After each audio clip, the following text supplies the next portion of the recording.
எடுத்துடணும். இல்லைன்னா சாப்பிடும் போது நமக்கு ஒரு மாதிரியா இருக்கும். இப்ப எல்லா முட்டையும் உடைச்சு ஊத்திட்டு பார்ப்போம். நம்ம முட்டையெல்லாம் உடச்சு ஊத்தி இருக்கோம். இப்ப எல்லாத்தையும் கிண்டிக்கிடுவோம். இப்ப ரிஸ்க் வச்சு நல்லா கிண்டிக்கிட்டோம்னா அந்த முட்டை பூரா நல்லா கரைஞ்சிடும். மஞ்சக்கருவை நம்ம நல்லா உடச்சு விடுறோம்.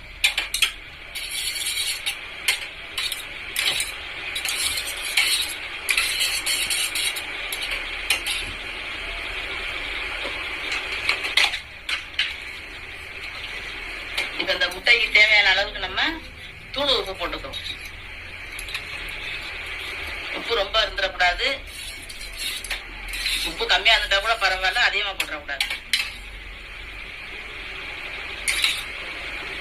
இப்ப இதுக்கு தேவையான அளவு வெங்காயம் போட்டுக்கிறோம். வெங்காயத்தை நல்லா பொடியா வெட்டி வச்சிருக்கோம். இது நம்ம முட்டையை உடைச்சு ஊத்தி குழம்பு வைக்கல. முட்டையில நம்ம பணியாரம் சுட்டு குழம்பு வைக்க போறோம். ஒரு பச்சை மிளகாய் கறி வச்சிருக்கோம், அதையும் போடுறோம். மல்லிச்செடி,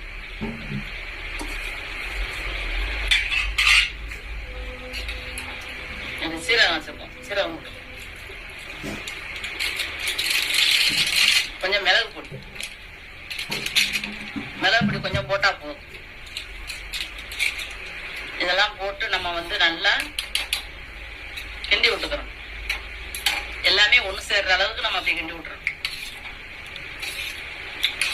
நமக்கு காரம் நம்ம குழம்புலதான் போட போறோம். அதனால காரம் தேவையில்லை. ஒரு பச்சை மிளகாய் சும்மா பேருக்கு போட்டிருக்கேன். ரொம்ப காரம் அவசியம் இல்லை. இத நம்ம நல்லா கலக்கி விட்டு எடுத்து வச்சுக்கிறோம். நம்ம பணியார சட்டியை காய வச்சிருக்கோம். இப்ப கொஞ்சம் கொஞ்சம் எண்ணெய் ஊத்திக்கிறோம்.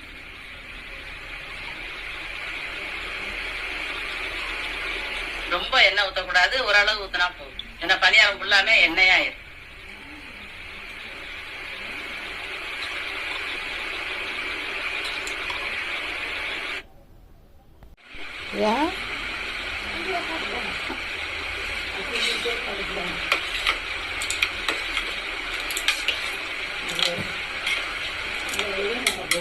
பணியார செட்டுல நம்ம எண்ணெய் ஊத்தி வச்சிருக்கோம். அதனால எண்ணெய் நல்லா சூடாயிரணும்.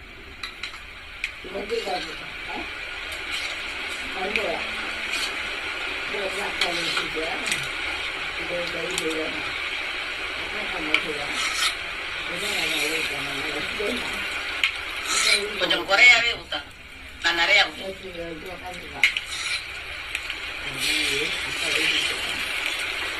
ஒரு அரை முக்கால் அதுக்கு ஊத்தணும்னா அது வரும்போது நிறைய வந்துடும்.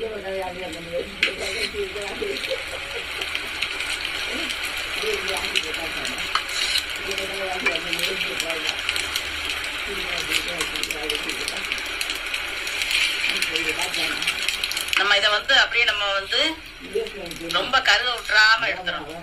ஒரு பொன்னிறமா வரும்போது எடுக்க ஆரம்பிச்சிடும். இது நல்லா வரட்டும். இப்ப நம்ம திருப்பி போடுவோம்.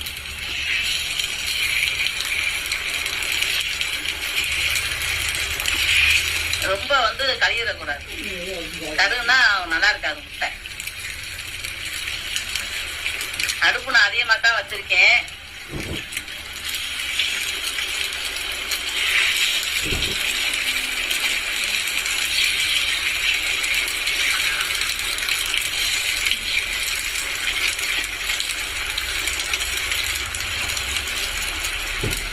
இது எல்லாமே இன்னும் ஒரு 2 நிமிஷம் வேகட்டும். இப்ப நம்ம பணியாரத்தை எடுக்க ஆரம்பிச்சிருவோம். இந்த அளவு வந்திருந்தா போதும்.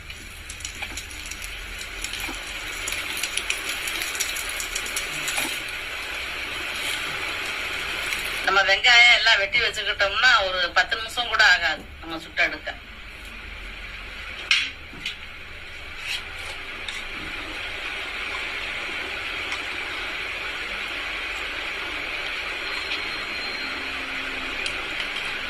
எண்ணெய் அதை நம்ம கொஞ்சம் தான் ஊத்தி சுடணும்.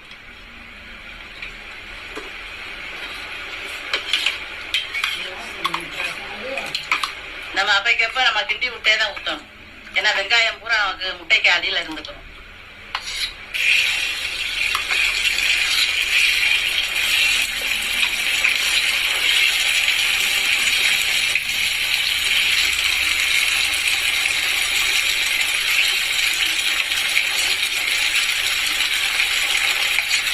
நம்ம மல்லிச்செடி எல்லாம் போட்டிருக்கிறதுனால எடுத்து சாப்பிட்றதுக்கு நல்லா இருக்கும். சீரகம் போட்டிருக்கோம். சீரகமும் எடுத்து நம்ம முட்டை சாப்பிடும் போது அந்த சீரகம் நல்லா மணமா இருக்கு.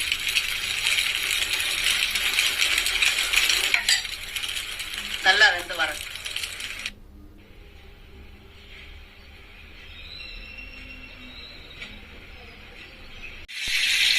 இந்த தக்காளி வதங்குறதுக்கு நம்ம உப்பு போட்டுக்கிறோம். நம்ம ஏற்கனவே முட்டை வந்து பொரிக்கும் போது முட்டையில உப்பு போட்டோம், அதனால கொஞ்சம் தான் உப்பு போடும்.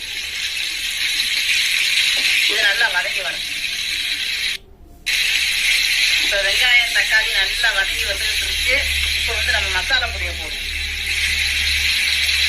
நம்ம வீட்டுல அரைச்சது.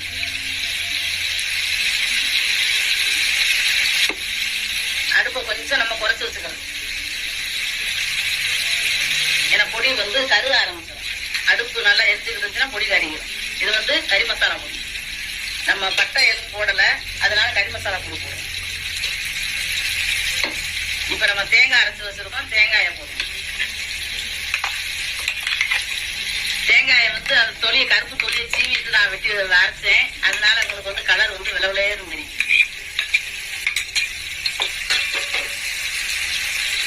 இப்ப நம்ம தேவைக்கு தண்ணி ஊற்றிக்கணும்.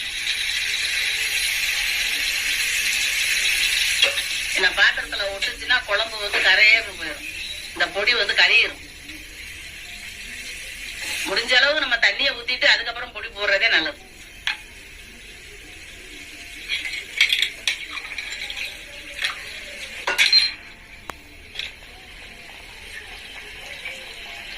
இப்ப எந்த அளவுக்கு நமக்கு வந்து தண்ணி வேணுமோ ஊத்திக்கிற வேண்டியதான்.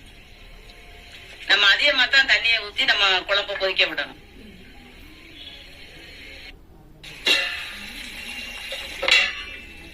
நம்ம குழம்பு வந்து அடுப்புல கூட்டி வச்சிருந்தோம். இந்த அளவுக்கு வத்தி வந்துருச்சு. இப்ப வந்து நம்ம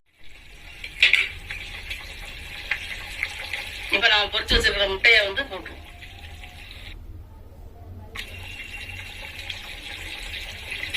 குழம்பு வந்து தண்ணி இலக்கா இருந்தா தான் அந்த முட்டைய போடும் போது இந்த முட்டை வந்து குழம்பு உரியும். நம்ம ஊத்தி சாப்பிடுறதுக்கு சரியா இருக்கும். நம்ம ஆரம்பத்திலேயே கெட்டியா வச்சுட்டோம் அப்படின்னா நம்ம சாப்பிடுறதுக்கு கூட்டு மாதிரி ஆயிரும். ஏன்னா அந்த முட்டை வந்து அந்த குழம்பு பூரா எடுத்துரும். நம்ம இறக்குறதுக்கு அடுப்பு ஆஃப் பண்றதுக்கு ஒரு 2 நிமிஷத்துக்கு முன்னாடிதான் அதை வந்து நம்ம போடணும். ஃபர்ஸ்டே போட்டுறக்கூடாது. ஏன்னா முட்டை ஏற்கனவே வெந்ததுதான். எண்ணெய் வந்து நம்ம தாளிக்கும் போது கொஞ்சமா தான் ஊத்தணும். ஏன்னா அது வந்து எண்ணெயில தான் வெந்திருக்கு. நம்ம முட்டை பொரிக்கும் போது எண்ணெய் ஊத்தா பொரிச்சோம். அப்ப நமக்கு வந்து எண்ணெய் வந்து குழம்புக்கு கரெக்டா வரும். நம்ம ரொம்ப எண்ணெய் ஊத்திட்டோம்னாலும் எண்ணெயா இருக்கும். ஒரு 2 நிமிஷம் வச்சு நம்ம அடுப்பு ஆஃப் பண்ணிடுவோம். இப்போ வந்து நம்ம மல்லிச்செடி வெட்டி வச்சிருக்கோம். குழம்புல போட்டுக்கிறோம். மல்லிச்செடி போடணும்னு அவசியம் கிடையாது. நான் போடுறேன். போட்டுக்கே ஆகணும்னு கிடையாது. வேணும்னா போட்டுக்கிறலாம். இப்ப அந்த முட்டை வந்து நல்லா குலோப் ஜாம் கணக்கா பெருசா வரும். குலோப் ஜாம் வந்து எப்படி நம்ம சீனி